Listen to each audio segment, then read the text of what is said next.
Todos os dias tomamos muitas decisões, desde as mais simples até as mais importantes e complexas. Muitos fatores atrapalham e ajudam nessa tarefa de decidir. Qual roupa devo usar hoje? Volto a pé para casa ou espero o ônibus? Qual sapato eu devo comprar? O que eu vou fazer nas férias? Vou nessa festa ou estudo para a prova? No Tinder, deslizo para a direita ou para a esquerda? Continuo namorando ou devo terminar? Em quem eu devo votar nas próximas eleições? Yes Science! Está começando mais um episódio do podcast sobre psicologia científica da Universidade Federal de Uberlândia. O episódio de hoje é sobre tomada de decisão. Eu sou o Thiago. Eu sou o Pedro. Eu sou a Juliana. E sejam bem-vindos ao Yes Science! Yes Science! Então, quando a gente discute isso de tomada de decisão, muita pessoa pensa que é racional, né? Sempre vou tomar minhas decisões baseadas em análise. Acho que vocês já ouviram alguém falando isso, ou mesmo vocês já pensaram nisso, né? Mas imagina o tanto que ia ser desgastante refletir minuciosamente cada uma dessas decisões, né? Então, que nem na introdução. Imagina você ter que decidir toda a roupa, todo sapato que você for usar, toda roupa que você for comprar, as férias. São decisões mais complexas, né? Mas a gente também toma decisões de virar nessa rua, virar na próxima, de anotar alguma coisa na aula ou não. São milhões de decisões o dia inteiro. E a gente não consegue ser racional em todas elas, né? Planejar todas essas decisões que vão aparecendo. Então, os primeiros estudos da área consideravam o contrário, né?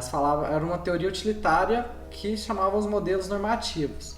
Então, nesse raciocínio, nós, os seres humanos, sempre vamos escolher aquilo que traz mais benefício e menos prejuízo. Por isso que é chamado de teoria utilitária, né? Algo que vem lá da filosofia utilitarista, da ética, mas enfim. E isso pode ser um pouco subjetivo, não é mesmo? O que é bom pra mim pode não ser bom pra você e vice-versa. E o que é bom pra você não pode ser bom pra mim. Ou pode ser também. Mas mesmo assim, a teoria ia propor que, dadas aquelas informações, especialmente aquelas informações envolvendo dinheiro, né? Então economia, tem uma temática envolvida, uma questão de ganho e perda. Então a gente sempre iria optar por aquela que fosse mais racional, ou seja, a que tem mais probabilidade de dar um maior retorno, mais lucro e menos prejuízo.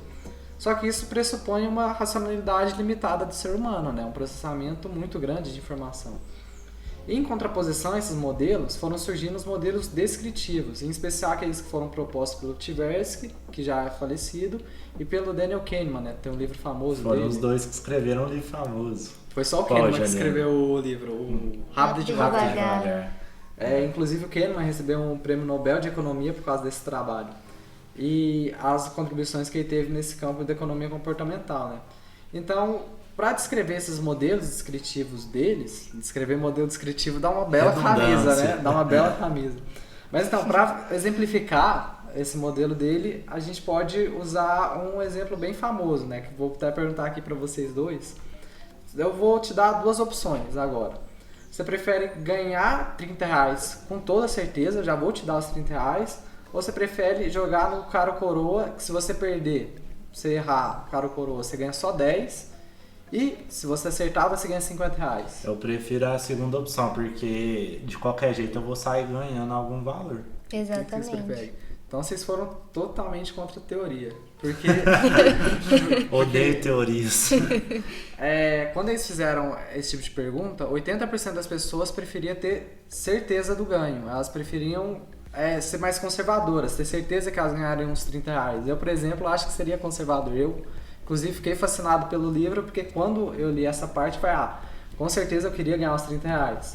Mas na situação inversa, ou seja, a pessoa preferir perder R$30 com toda certeza, ou jogar no cara ou coroa, se ela vai perder R$50, ou perder apenas 10, eu também preferia jogar no cara ou coroa, né? Prefiro uma situação de risco quando envolve perdas. Não prefiro ter a certeza de perder R$30.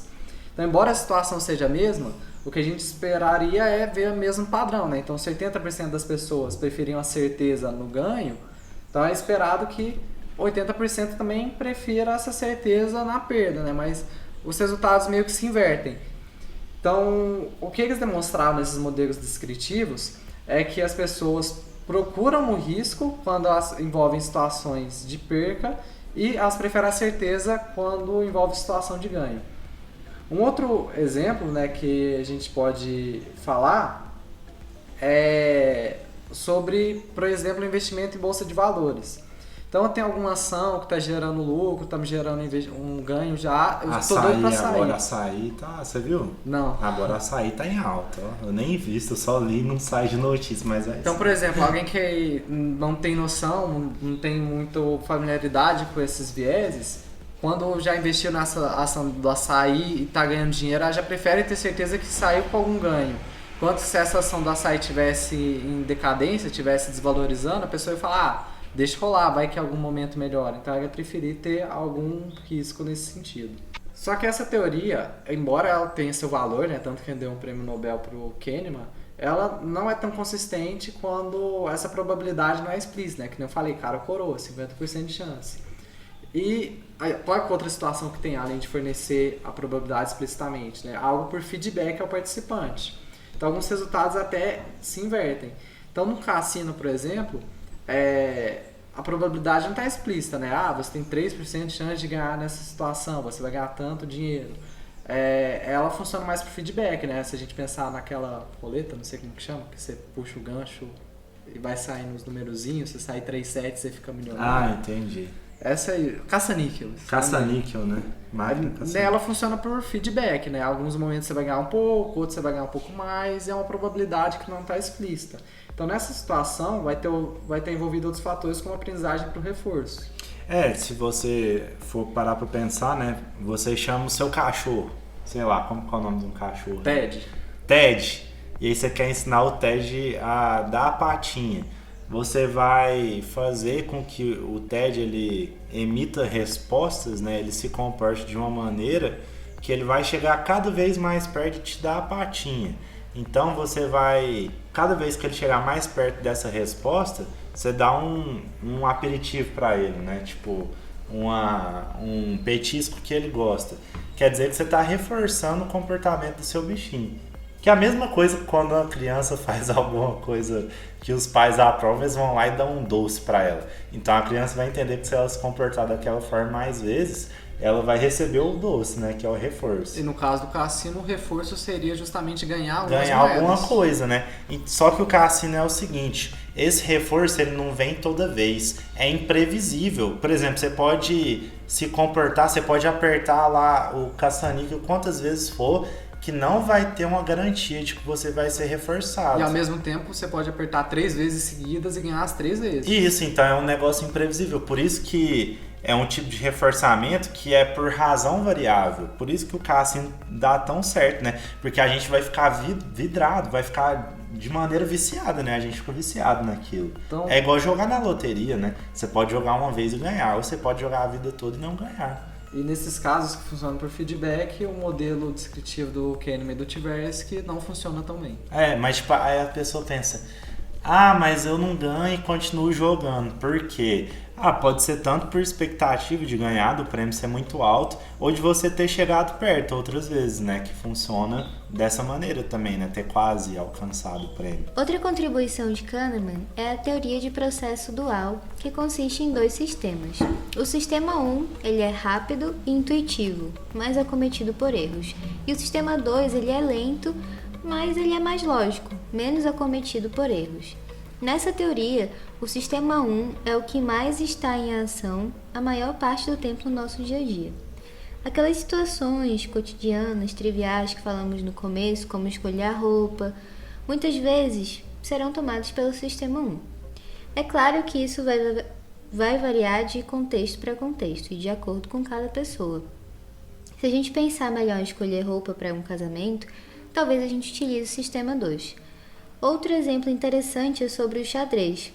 Para um grande mestre experiente, encontrar uma sequência de 4 ou 5 lances pode ser feito pelo sistema 1, enquanto para um iniciante ou até mesmo um intermediário no jogo, o sistema 2 pode não encontrar a melhor sequência. Então a gente vê aqui que depende muito de pessoa para pessoa, o quanto que ela estimula esse pensamento lógico, o quanto que ela está acostumada em fazer aquele tipo de atividade que ela está realizando.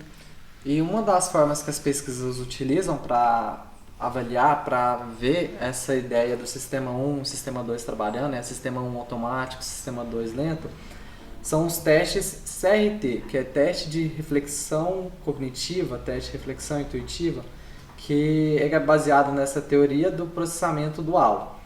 Então, são perguntas que vão levar a gente a utilizar o processamento mais rápido, o processamento do sistema 1, e que nos levam a uma resposta errada. Mas, quando a gente demora mais tempo, gasta um pouco dos nossos recursos, utiliza o sistema 2 e reflete sobre aquela pergunta, a gente chega na conclusão correta. Então, um exemplo clássico, alguns de vocês podem ter ouvido, mas você que não ouviu também tenta responder, é a seguinte. Então, um taco e uma bola custam R$1,10 no total. Se o taco custa R$1 a mais que a bola, quanto custa a bola? Você pensando rápido, provavelmente deve ter respondido 10 centavos, né? Mas o correto é que a bola custa só 5 centavos, porque se ela custa 5 centavos e o taco custa R$1,05, os dois juntos dão R$1,10 e o taco é R$1 mais caro que a bola. Então, algumas pesquisas vão utilizar, né, alguns desses testes para fazer essa avaliação do tipo 1 e do tipo 2, do processamento da informação. Só que é importante a gente falar que mesmo que o sistema 1 leve a erro nesse caso, não quer dizer que ele seja ruim. Para a maior parte do nosso dia a dia ele funciona e funciona bem, que nem a gente falou no começo. Gastaria muita energia, muito do nosso tempo, dos nossos recursos, utilizar o sistema 2 o dia inteiro, fazer esse processamento lento. Então, embora ele leve a erros, o sistema 1, a maior parte do tempo ele funciona mais do que bem. E dentro dos estudos da psicologia científica, né, a gente também tem os estudos envolvendo os modelos animais, né? Então, será que alguns animais de cadeia evolutiva semelhante à nossa, que tem algum parentesco evolutivo com a gente, se comportam de maneira semelhante? Tipo os ratos, que são roedores, mas também são mamíferos, né? E nesse caso, né, os roedores são normalmente é o modelo mais utilizado, e alguns pesquisadores foram investigar se esse padrão de comportamento de tomada de decisão aparecia nos roedores também, nos ratos. Então, como que eles fizeram esse experimento? É um experimento bastante complexo. Então, eles primeiro tinham que treinar os ratos para identificar a probabilidade e depois para identificar o ganho. Como que eles faziam isso? Então, eles queriam associar o estímulo de piscar, ou seja, um estímulo visual com a probabilidade de haver recompensa em algumas portas. Então, colocavam 3 portas, a que piscasse mais é a que teria maior probabilidade de ter alguma recompensa. E eles foram fazendo esse treinamento com o rato. Só que mesmo tendo maior probabilidade, não acontecia sempre daquela porta ter alguma recompensa. Em outro momento, eles fizeram um pareamento entre o estímulo auditivo, ou seja, o número de cliques, né, algum barulho qualquer, com a quantidade dessa recompensa, ou seja, quanto mais cliques, maior seria a recompensa que o rato receberia. Então, no momento das provas de fato do experimento, eles colocavam o rato de frente a várias portas. Mas tinha 3 portas nessa arena que eles colocavam o rato. Arena, era o nome que eu queria lembrar. Uhum. E as portas iriam piscando, em cada um em sua frequência, e com algum número de cliques determinado lá também. Então iriam existir portas com muitos cliques, ou seja, vai ter uma recompensa muito grande, só que poucos flashes de luz, ou seja, tem pouca chance de ter água lá, mas se tiver vai ter muita. Em outras, eu vou ter muito estímulo visual, muito flash, e eu vou ter pouco clique, ou seja, tem muita chance de ter água lá, só que se tiver vai ser numa quantidade menor do que na outra porta. Então o rato deveria mostrar a sua predileção, né? Ou então ele escolher uma porta de alta recompensa, mas com risco, ou uma de baixa recompensa, com pouco risco. Então, tipo assim, já que eles colocavam o rato na arena, eles esperavam o bichinho chegar até na metade, né? No meio dela. Porque aí ele faria essa escolha entre uma porta e outra, né? É um treinamento bastante complexo, né? Mas que é mais detalhado no artigo, para quem quiser se interessar nessa parte de comportamento animal. Qual vale a pena. O autor? O autor, você vai ter que me desculpar porque eu não anotei o autor aqui. A gente vai ter que fazer um corte. Agora. Constantinople, Piet e Brody, um artigo de 2019, chama Analysis of Decision Under Risking Rats. E, no caso, os resultados desse artigo, que é o que mais interessa pra gente nesse momento, nesse episódio, é de que os ratos eles optaram por uma recompensa menor e certa, ainda que a recompensa maior possua uma probabilidade alta. Vamos exemplificar com alguns números aqui para talvez ficar um pouco mais claro. Vamos colocar em ml a água, por exemplo. Então, existe uma porta que vai ter 90% de probabilidade de ter recompensa lá e o rato vai ganhar 10 ml de água. Enquanto existe outra porta lá com, sei lá, 60% de chance de ter água lá, só que a recompensa é maior, vai ser 20 ml, é o dobro. Então, se a gente for pensar a longo prazo, seria vantajoso a gente sempre escolher a porta com 60% com a recompensa maior, né? Só que os ratos preferem também ter a certeza de que vão ganhar, ainda que a recompensa seja menor. E quando eles colocavam em gráficos comparados com o comportamento humano, nessa teoria da expectativa ou prospective theory, eles viam que os gráficos eram bem semelhantes. Ou seja, o comportamento do rato para tomada de decisão e risco é bem semelhante ao do ser humano. Então é o contrário do que eu e a Juliana a gente respondeu no começo do episódio. Porque qual que era mesmo a proposição? É que você vai ter certeza de ganhar R$30, ou seja, ter certeza de uma recompensa menor, ou você arriscar ter uma recompensa maior ou não. Porque tipo, a questão era a seguinte, se o Thiago jogasse a moeda e desse cara ou coroa, né? Esse é se você acertasse ou errasse. Se a gente acertasse, a gente ganharia R$50. Mas se a gente errasse, a gente ganharia 10. A longo prazo, meio que a probabilidade é a mesma, né? A porcentagem vai ser a mesma. Isso, mas mesmo se a gente jogasse ou não, se a gente não jogasse, na verdade, R$30 de qualquer jeito. Então os ratos, eles foram o contrário da nossa escolha no começo do episódio. Mas que geralmente a maior parte dos humanos vão escolher a certeza de ganhar os R$30. Diferente do Pedro e da Juliana. A gente decidiu arriscar e ter a chance de algum dia ter os R$50. Assim. Vou perguntar para os outros participantes aqui do podcast. Vocês consideram uma pessoa racional ou emocional? Emocional. Emocional também. E agora eu vou fazer uma outra pergunta para vocês. Pensa agora, se você pudesse tirar férias para qualquer lugar do mundo, onde é que você ia tirar? Havaí. Chile. Vocês podem explicar por que vocês escolheram isso ou não? Porque eu já fui no Chile e eu queria voltar lá. Foi muito bom. Foi boa. E o Havaí? Porque eu nunca fui e eu quero um lugar bem longe de tudo e que tenha praia. E quando a gente faz esse tipo de pergunta, né, vão gerar muitas emoções. O exemplo do Pedro, interessante, que foi até naturalmente que saiu aqui, vão aparecendo marcadores somáticos, né? Então, por exemplo, o Pedro, por se sentir feliz, talvez tenha se lembrado de algum momento lá, alguma lembrança que tenha ativado emoções positivas nele. E esse é o campo de estudo do pesquisador Antônio Damasio, que principalmente ele estudou com pacientes com lesões cerebrais, não falei errado, cerebrais, justamente em áreas associadas com afetos.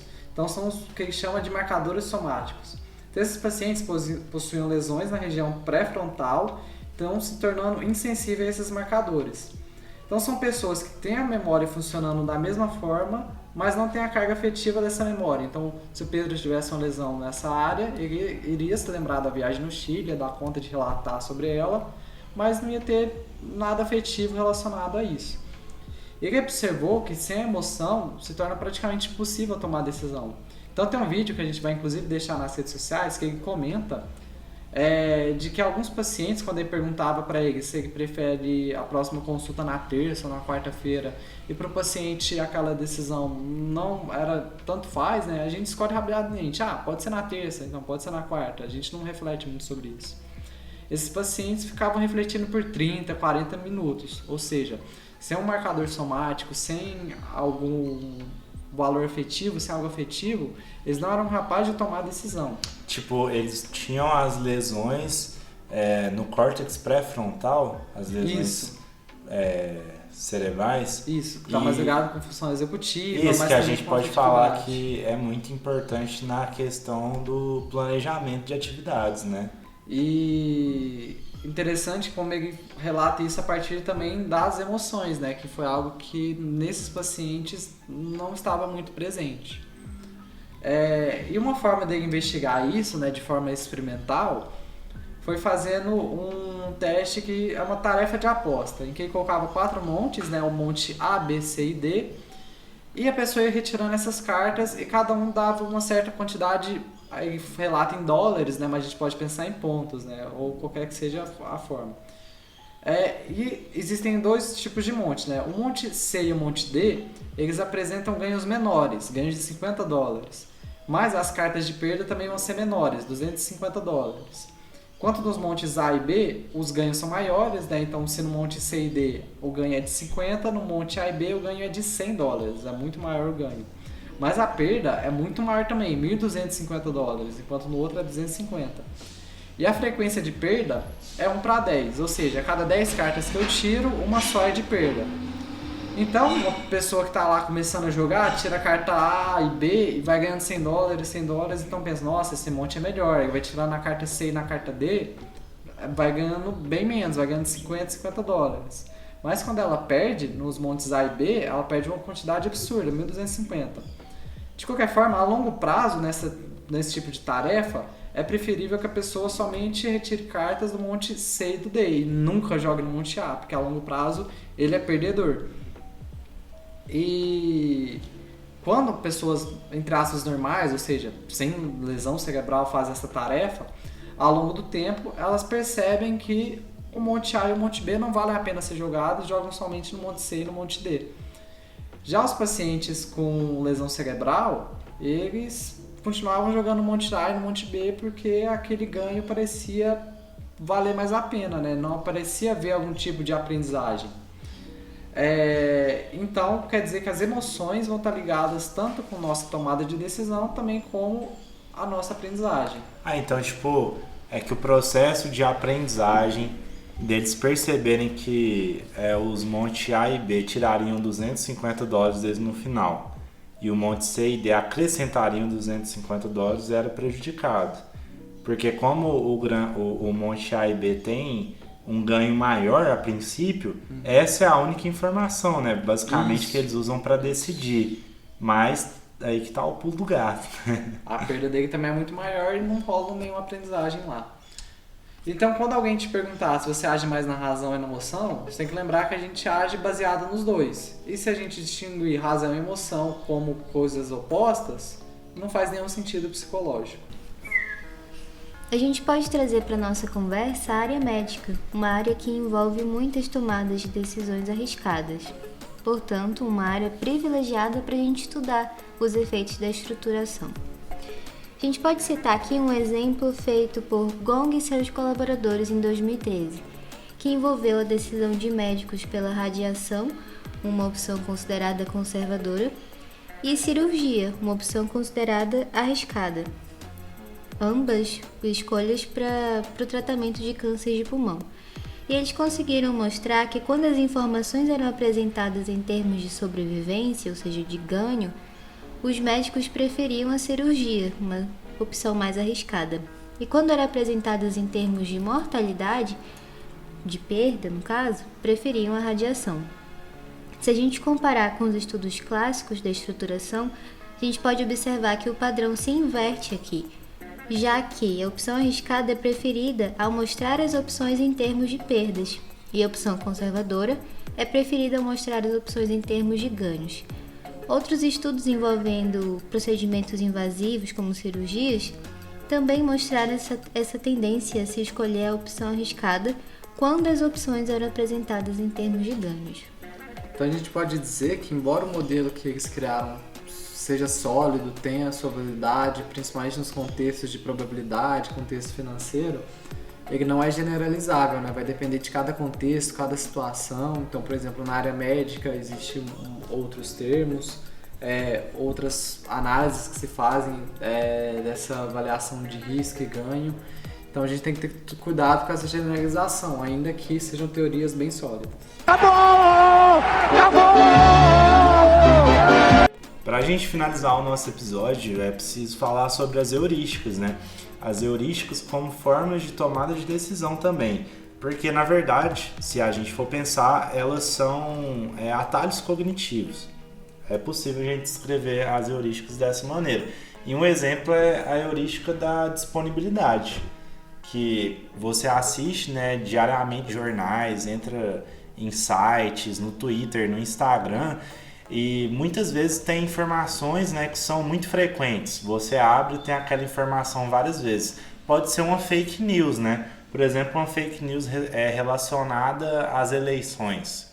Então, já que essa informação está muito disponível em várias coisas, né, que você tem acesso no dia a dia, você vai ter um atalho cognitivo e vai pensar que ela é verdade, né? Um outro exemplo dessa heurística da disponibilidade são acidentes de avião, né? Que quando acontece acidente, principalmente aqueles que são relatados o tempo todo na mídia, muitas vezes o número de pessoas que compram passagem diminui, o preço das passagens diminui para estimular essa venda, né? Porque aquela informação está muito nova, está muito disponível para você, então é possível que a gente utilize esse atalho para acreditar. Geralmente tem muito acidente de avião, então não vou andar, ainda que seja muito mais seguro do que andar de carro. É isso. Outro tipo de heurística que a gente também pode falar é a heurística do afeto, que é quando a gente toma justamente essas decisões baseadas em afetos que a gente tem relacionado a determinada decisão, né? Então, podendo ser afetos positivos ou negativos. A gente pode citar aqui o estudo feito em 2021 por Oliveira e seus colaboradores, que buscou fazer a relação entre as heurísticas e investimentos em criptomoedas, com a finalidade de entender a alta frequência de erros de julgamentos presentes na área de investimento. A gente sabe que as criptomoedas são moedas virtuais que não possuem regulamentação alguma nem vinculação estatal. E além disso, elas possuem um grande caráter oscilatório, ou seja, caracterizam investimentos de alto risco, entretanto, de alto retorno. Então a gente tem aqui situações em que sempre vai ter uma tomada de decisão com riscos. Então essa pesquisa ela foi desenvolvida de forma online, usando a metodologia de pesquisa descritiva, e para o levantamento de dados foi utilizado um questionário disponibilizado em plataformas de redes sociais. E também em sites de leitores do site Livecoins. O questionário que eles utilizaram possuía duas partes. A primeira parte servia para levantar os dados pessoais dos voluntários e a segunda parte para identificar a presença dessas estratégias heurísticas na decisão sobre os investimentos em criptomoedas. No total, 182 participantes deram sua resposta de forma válida. Então, no que se deve à heurística de afeto, eles não conseguiram identificar como a heurística mais utilizada, porém apresentou resultados significativos.